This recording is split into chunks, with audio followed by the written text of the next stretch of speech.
노태우 전 대통령의 비자금 문제에 오늘은 좀 주목을 해서 이야기를 좀 해보고 싶은데 네네. 요 비자금 부분에 대해서 우리 잘 알고 있습니다. 잘 알고 있죠. 이제 저도 여기서 뭐 동생이, 관계자인데 이 관계자라고요? 비자금을 갖고 있어요? 아니 관계자 호소인. 아 호소인. 네, 왜냐면 제가 SKT하고 지금 법적 분쟁하고 있는데 돈 달라고 지금 하고 있잖아요. 아, 그래요? 이게 지금 SKT하고 연결되어 있는 거기 때문에 제가 오늘 노소영 씨한테도 경고를 했어요. 이 문제가 이 문제가. 노소영 씨는 들었을까? 이름만 서로 알고 있고. 그러니까 저도 사실 놀란 게 우리가 그냥 일반적으로 SK는 노태우 힘으로 컸지 않겠냐 정도로 그냥 있었기 때문에. 어설프게.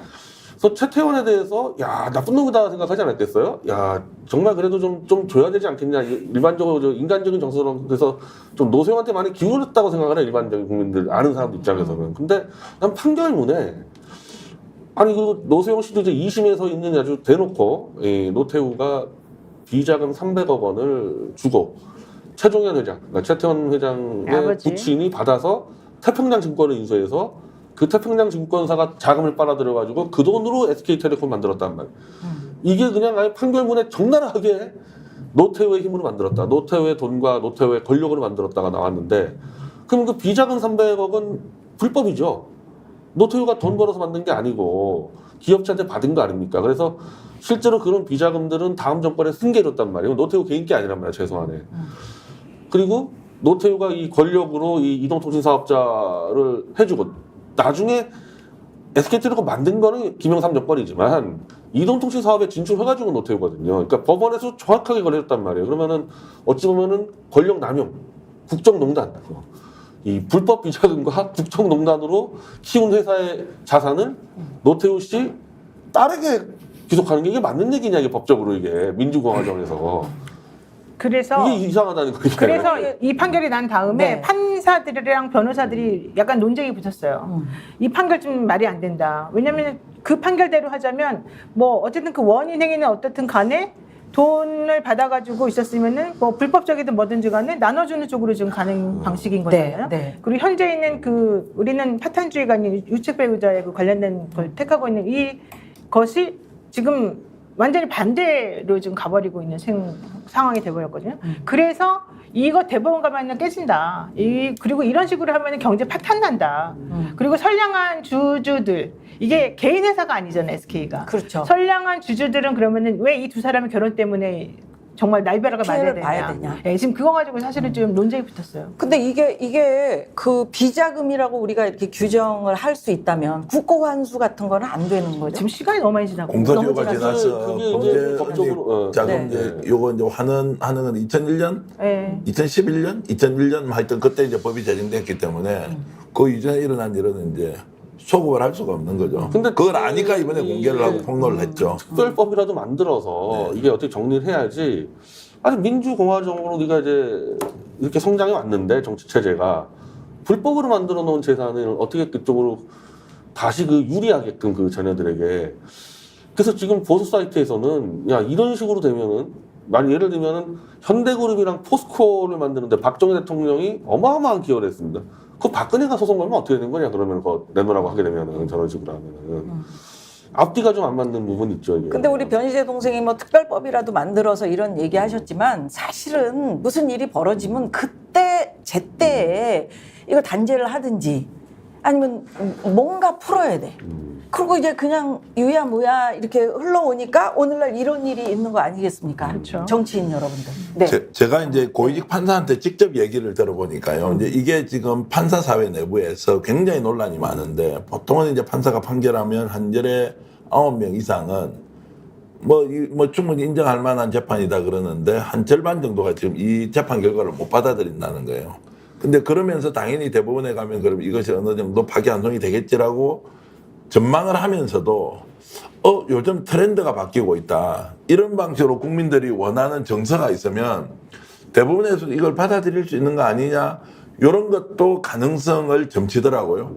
그래서 그 이야기를 듣자마자 누군가 하는 이야기가 재벌들 지금 난리 났다는 거예요.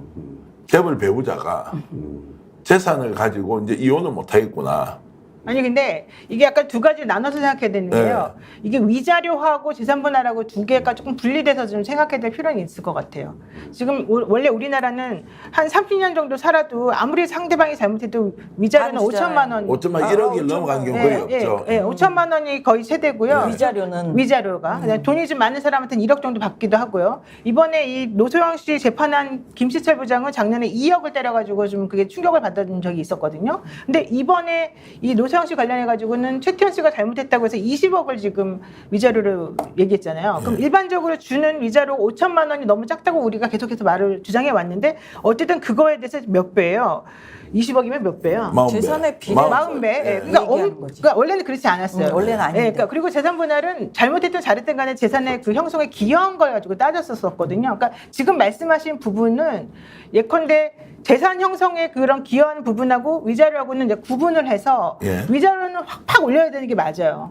그래서 그 사람들의 이제 예를 들어 인식이나 이런 것들 보면은 아니 솔직히 너무 뻔뻔하고 너무 못됐잖아요. 가정 열심히 꾸린 사람한테 저렇게 나쁘게 행동해도 되나? 그러면서 위자료 올린 거에 대해서는 저는 찬성이라고 생각하는데. 정말. 예. 근데 이제 재산 분할을 이런 공적인 회사에 대한 주식을 가지고 또 이렇게 함부로 한다는 건 좀 문제가 있다. 이제 이렇게 조금 생각하는 것 그래 같아요. 일단 구분을 해서 보면 위자료 문제는 예를 들어서 이제 교통사고가 나서 범칙금을 묻는데 부자한테는 20억.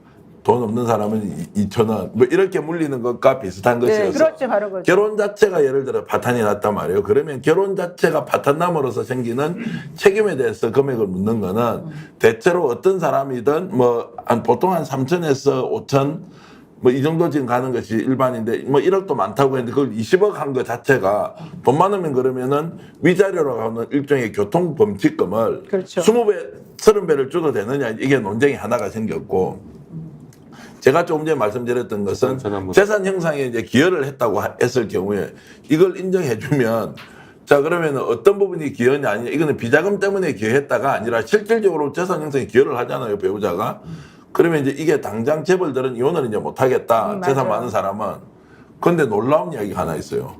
자 재벌의 자식이 재산이 많잖아요. 이혼을 하면 안 되잖아요. 그 배우자에게도 기회가 생겼다는 거예요. 억지로 이혼을 하자고 계속 요구를 하잖아요. 그러면 이 재산을 상당 부분 가져갈 수 있잖아요. 그래서 이게 재벌이 이혼을 안 하는 게 아니라 오히려 재벌 아닌 쪽에서 이혼을 엄청나게 요구를 할 가능성도 있다 이게. 그래서 굉장히 복잡하다. 어찌됐건 뭐 이런 이야기를 하더라고요. 네, 이게 빌 게이츠하고 좀 멜린다 이제 그 부인은 돈 엄청나 그 사실상 예전에. 이번에 결정했죠. 이번에 빌 게이츠 멜린다 재단을 분할하면서 멜린다 부인이 50조를 가져간 거예요. 그러니까 돈 뭐 50조 지금 뭐 국민들 구경도 해볼 수 없는 돈이잖아요. 1조 3,800억 원? 3,800. 3,808억 원. 쓰지도 못해요. 네, 국민들은. 구경도 못 해본 돈이죠. 구경은 뭐 1억도 구경을 해보고. 이게 하루 이자가 1.9억이라고 나오잖아요. 50년 동안 하루에 7억 1,200만 원씩 꼬박꼬박 써야 된대. 근데 우리가 뭐 돈 뭐 이런 것보다는 사실 인생에 있어서 그 이혼이라는 게 아까 말씀드렸듯이 얼마나 힘든 일입니까? 안 하는 게 좋지. 변희재 동생은 또 저는 내 사전에 이혼이란 단어 아예 없어요. 예. 부인이 싫다고 아니, 그럴 수 있잖아. 결혼한 지가 되지도 않았는데 지금. 그러니까 아니 싫다 그러면 어떡할 거야 아니, 살다가. 저는 이혼을 아예 이혼을 안 하려다 보니까 결혼 늦게 하게 된 건데. 결혼 이혼은, 늦게 한다고 뭐 이혼 안 하나? 안 하고 살면 좋지만 뭐 절대 뭐 안 하는. 인생이 자기 맘대로 되는 게 아니에요. 그러려면 열심히 잘하세요 사십시오. 부인에게. 그래.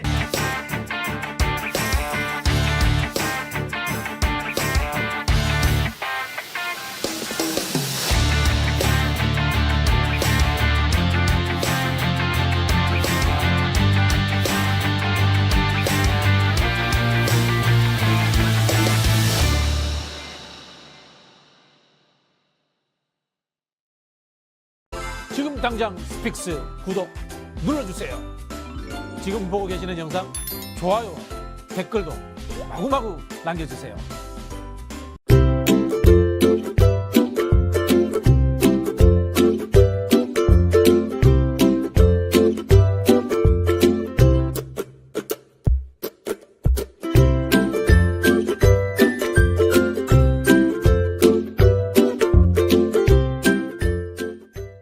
간편한데 맛까지 좋은 다이어트 추천해 드릴게요. 파우치에 우유만 부어 20초간 흔들어 드시면 됩니다.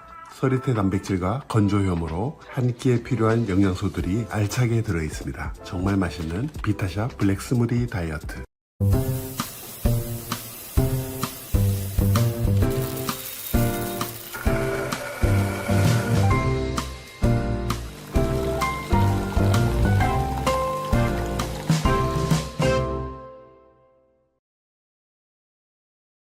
보험에도 점검이 필요합니다. 요즘 경기가 어려워서 보험료 내는 것도 부담스럽죠. 보험료는 줄이고 보장은 넓게.